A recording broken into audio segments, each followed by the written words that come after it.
Alright guys, this is just a revision recap on the Western Front, things that we didn't finish off in the booster during Easter. Okay. Alright, the first thing we're going to look at are the battles, usually used within our context of our source questions. It's useful to know which battle was and key features of each battle, so you can bring in your own knowledge or even analyse the provenance with it. First one we're going to look at is Ypres. So we've got three battles here. The first one, it's really about the Germans wanting to recapture the ports, but importantly, the British Army keep hold of those ports. It's important for accessibility and that whole evacuation chain. The Germans did get an advantage on high ground, but like I said, the British are able to keep hold of these channel ports, which is quite important.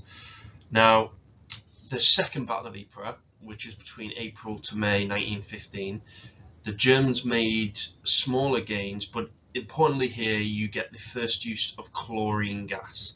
So again, if you get a contextual source and you'll see it's in the second Battle of Ypres, you can bring in your own knowledge saying, well, I know this was the first time the chlorine gas was used, so people or soldiers may not have been prepared for it or aware of its dangers.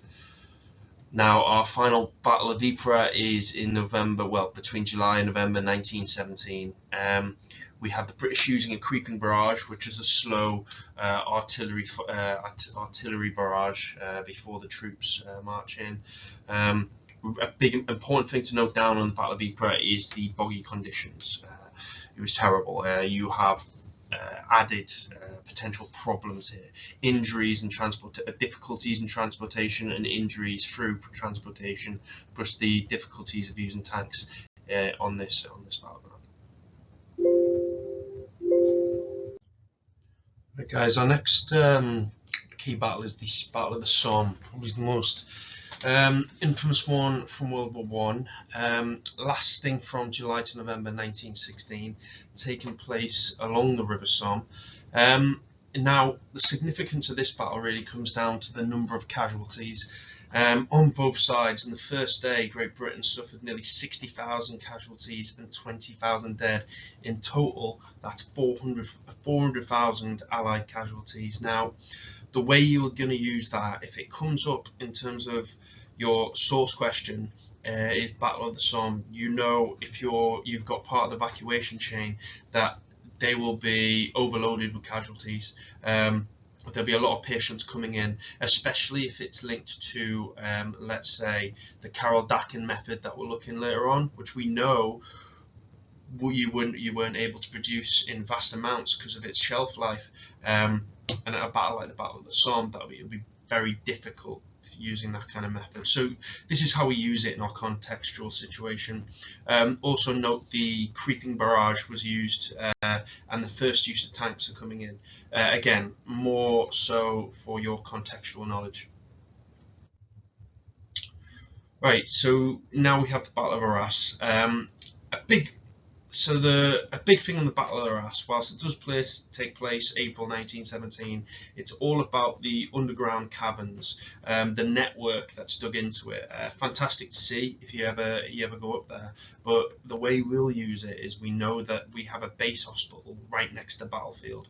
So if you have a source question and it's the Battle of the Arras, you know we've got key equipment, hospital level equipment, right next to the battlefield. So your evacuation chain, again we'll look at a little bit later, goes out the window in this case. I've also seen it come up as a feature question, where you'll two features of the underground hospital, where you'll need to say, you know, it's got functioning operating room, it's got X-rays, it's got electricity, it's got water. So these are key features of the underground hospital. But that's the main detail that you need to know about the Battle of Arras.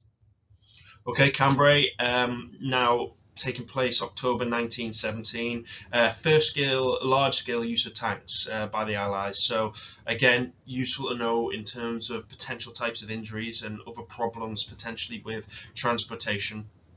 Now, again, Britain lose ground in this battle, and they are forced back. But the key thing here is the use of tanks. Also, again, when we come to the blood transfusions, the blood bank at Cambrai is very, very important to be aware of. Just a little bit on the trenches, because again you could get it as a feature question, two features of the trench systems during World War I, or you could get it as a source and you need to understand what the trenches looked like. So again, they're hurriedly dug by troops to start with, initially just ditches before they set in. Again, a very defensive war, World War One. You know, we know from in lesson how the Allies and the Germans believed this war would be over quite quickly, but ended up lasting far longer than they anticipated.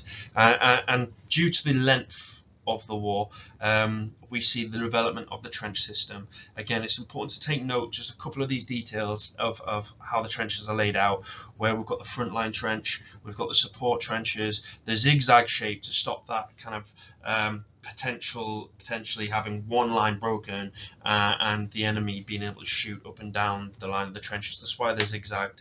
Again, you've got the reserve trenches to support a counter-attack as well. So again, don't overlook the trench system. There's not loads of knowledge you need, but you do need the basics in terms of how it was set up. Okay, let's get on to the trench illness. One of our key ones here is trench fever, so caused by body lice. They are, flu-like symptoms, headache, shivering, aching muscles. Again, useful for your own knowledge. If you get a source that is based on trench fever, you could potentially get a picture source like the one here, which you know, they're checking their clothes or they're cleaning the clothes, and they normally give you that in the source, but if you can bring in your knowledge to it, it's really helpful. Now, significantly affects 500,000 men on the Western Front, so it was a really big issue. You know, they had to deal with it. Again, treatment, drugs such as quinine and salvarsan. Prevention, as we see in the picture, it's disinfecting and cleaning the clothes. Delousing stations, you could potentially get delousing stations, just regular checkup. And again, the way you'd use your contextual knowledge here is, well, I know it was very, very important to keep checking it and for body lice, because these could cause trench fever, which affected 500,000 men on the Western Front. So that's how you can use those two together. Okay, trench foot, probably is the most infamous trench illness. Again, from the waterlogged trenches, soldiers standing in the mud, and in particular the water, for a significant long period of time. Again, tight boots were an issue because it stops blood flow, and that's when the gangrene sets in and kills the cells. I'm not going to show too many horrid photos in this one. Again, it's affecting so many people, so that's why it's such a big issue. Regularly checked, so again, we should all be aware of the treatments and preventions here. They were advised to keep the feet clean and dry.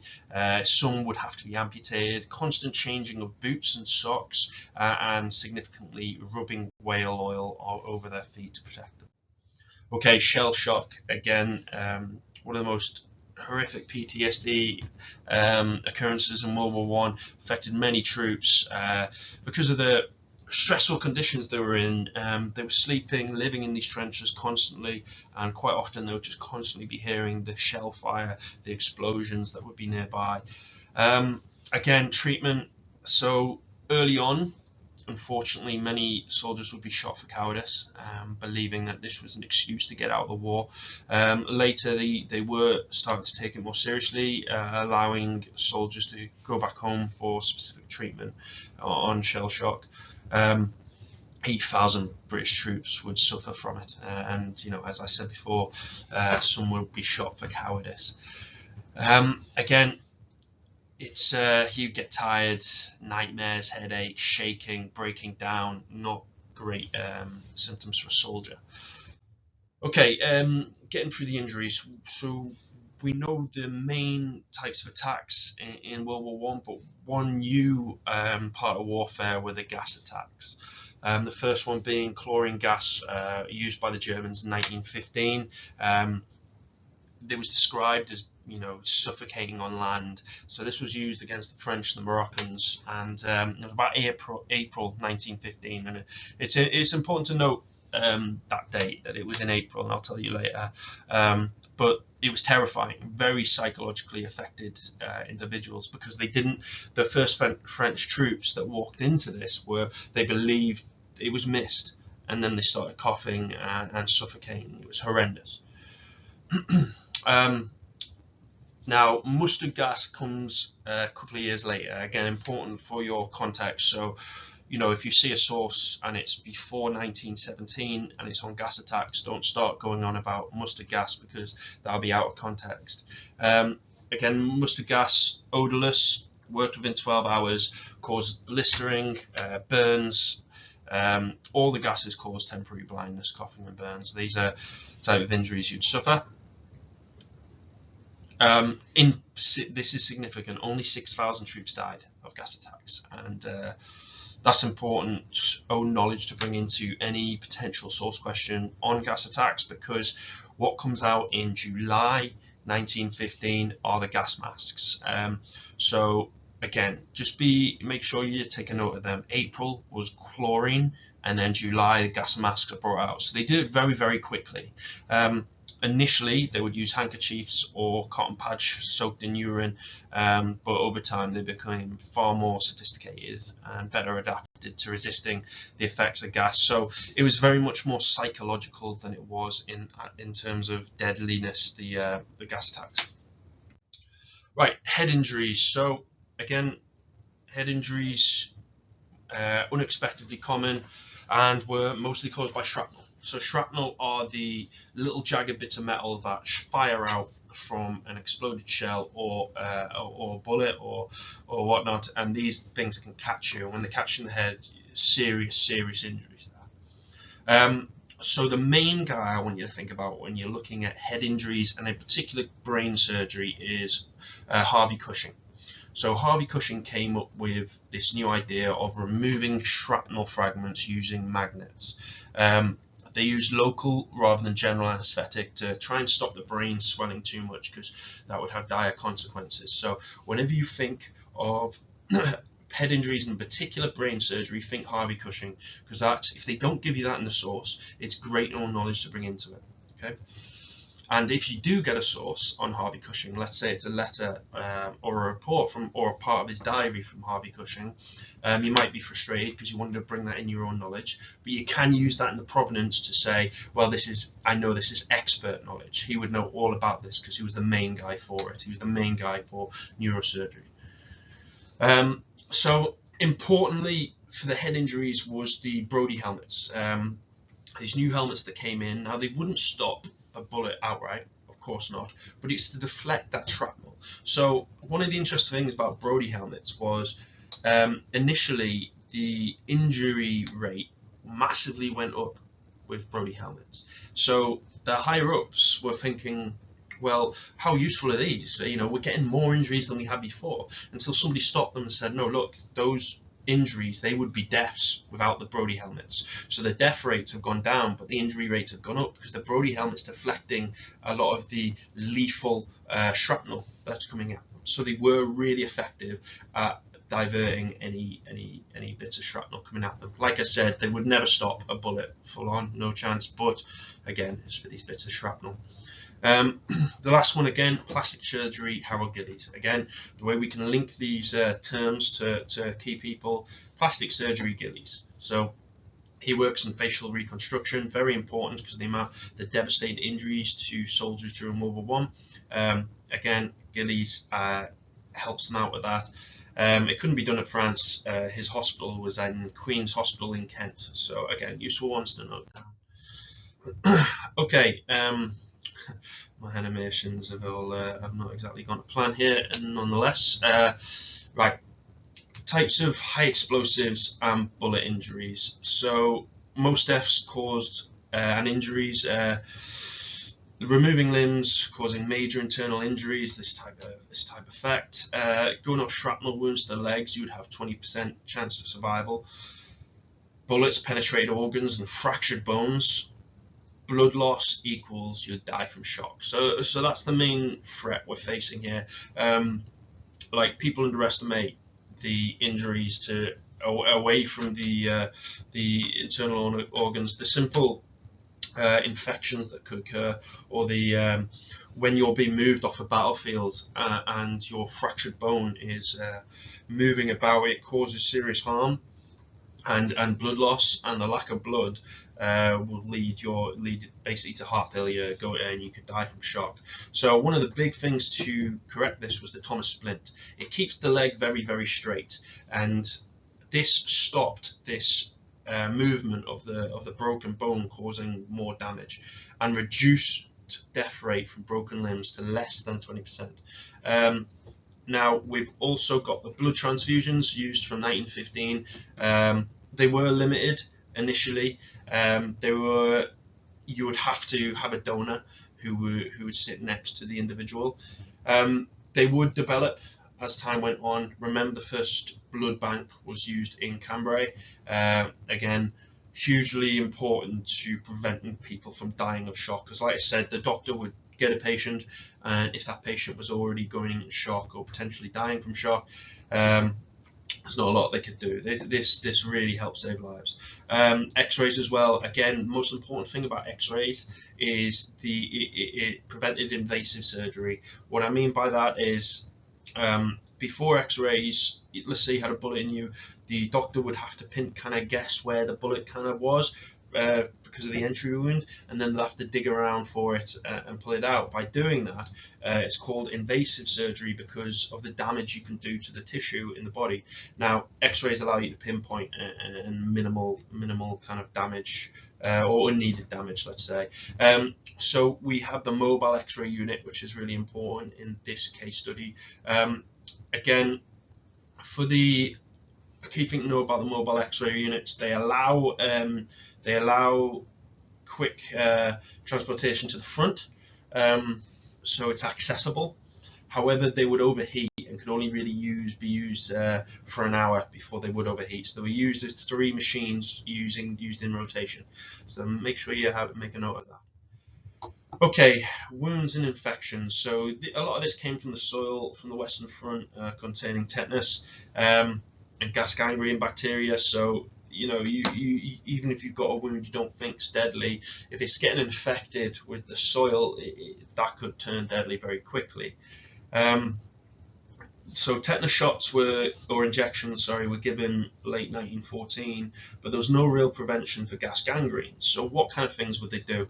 Well, amputation, just take the leg off or the arm off, but to stop the infection becoming deadly and life costing. You'd also need excision debridement. All that, this is removing all dead and infected tissue, so the wound could be sewed shut, especially if you're like removing a bullet or a piece of shrapnel. If you sew the wound shut without removing that dead tissue, it causes infection, and you could then lose the arm, you lose the limb. We also have the Carroll-Dakin method. So when you think of sterilized salt solution, think Carroll-Dakin. This is important because it sterilizes the wound. Didn't work if the infection was too deep, and it only lasted 6 hours. That's important. Like I said early on from the Battle of the Somme, if you get an influx of many injured soldiers needing this, they couldn't store it. They had to basically make it when people came in, because it didn't last long. So that was the drawback of the Carroll-Dakin method. Right, okay, going back to the key people on here, and this is important for especially the follow-up question. Now, always read the question, please, in that follow-up question, the form marker that follows up the source, but REMC records from World War I seems to always work. If you are unsure of what to do for the source and the follow-up question, always go with the RMC records, because it's where all the medical knowledge comes from. If it's a source based on women, again, use the first aid nursing yeomanry. Now, who are the female frontline supporters. So these are our two main medical groups. So always refer to them if you are looking at that follow-up source question. Now, a big thing was transportation. It's come up recently in, I think, both the source and the feature, but that doesn't mean it won't come up again. The terrain being horrendous caused massive issues for stretcher bearers and horse wagons. I mean, straight away it's risk of injury through bullets or shell fire or artillery fire, but also not keeping the body steady when you're carrying or have a patient on the horse wagon. It's not a smooth ride. It's not easy roads. You're shaking around a lot, and that can cause a lot of pain, especially if you have shrapnel or bullets in you that are moving about. You want to keep the patient as still as possible. The problems with transportation cause further injury. There were no initial motor ambulances. Again, not enough horses at the start. Public appeal had to be sent out to raise the money for ambulances. Ambulance trains started to appear in November 1914. There'd also be barges used. It's why when you go back to our first Battle of Ypres, having them channel ports was so important. Again, just make sure you have a list of the types of transportation used, just so you're prepared for any potential question that can come up. Right, finally, the evacuation route. Hopefully we all know this already, but it's useful to go over again. So we've got the RAP, the dressing stations, the casualty clearing stations, and the base hospitals. Again, important to know what happens at each point for context if you get a source question based on one of those routes or one of those stations. Now, the first one. So technically, there's actually a step before this, which is the stretcher bearers retrieving the patient from the battlefield, but they are right next to the front. So any question on this, you need to note down that the casualty clearings, the regimental aid posts are right next to the front. Basic first aid. So you strap them up, send them back to the front, back onto the battlefield if they're okay, or more serious, they are sent onto the next stage. You'll see that theme throughout. It's basically see what they can do. If they're ready, go back to fight. If not, they go further down. Okay. Next one. So we've got the field ambulances, which will be trying to get the individual from the RAP to the dressing stations. About normally the mobile ambulances here, about a mile behind frontline in buildings and dugouts, very makeshift kind of stations. They have medical officers and orderlies here. They are looked after men for a week, see if they recover. Again, if they don't recover, they are sent further down. If they do, it's back up to the front. So you'll see that theme throughout here. Right, the CCS, the casualty clearing stations, larger, better equipped. They normally have doctors and nurses. They have equipment here to help with life-threatening situations. With they look for people who they have a chance of survival. This is where you get the triage system. So triage 3 kind of stages. It's similar to the other two in that, okay, you're fine, you can go back to the front. Oh, you're quite bad and you need more expert help, so they'll go to the base hospitals. But the third part of the triage, though, is you're going to die. We can't put resources into you. We have to make you comfortable as possible, but you're marked for death. So triage system is in the casualty clearing station. And finally, your base hospital. Near the ports for access, medical staff, equipment, specialized treatment. You would stay for some time unless you needed to move back to Britain for recovery. So that's just what we were finishing off from what we did during the Easter half term. Hopefully it's helpful. Just come back to it if you need to. I'll bring you more stuff and put it on the YouTube for you.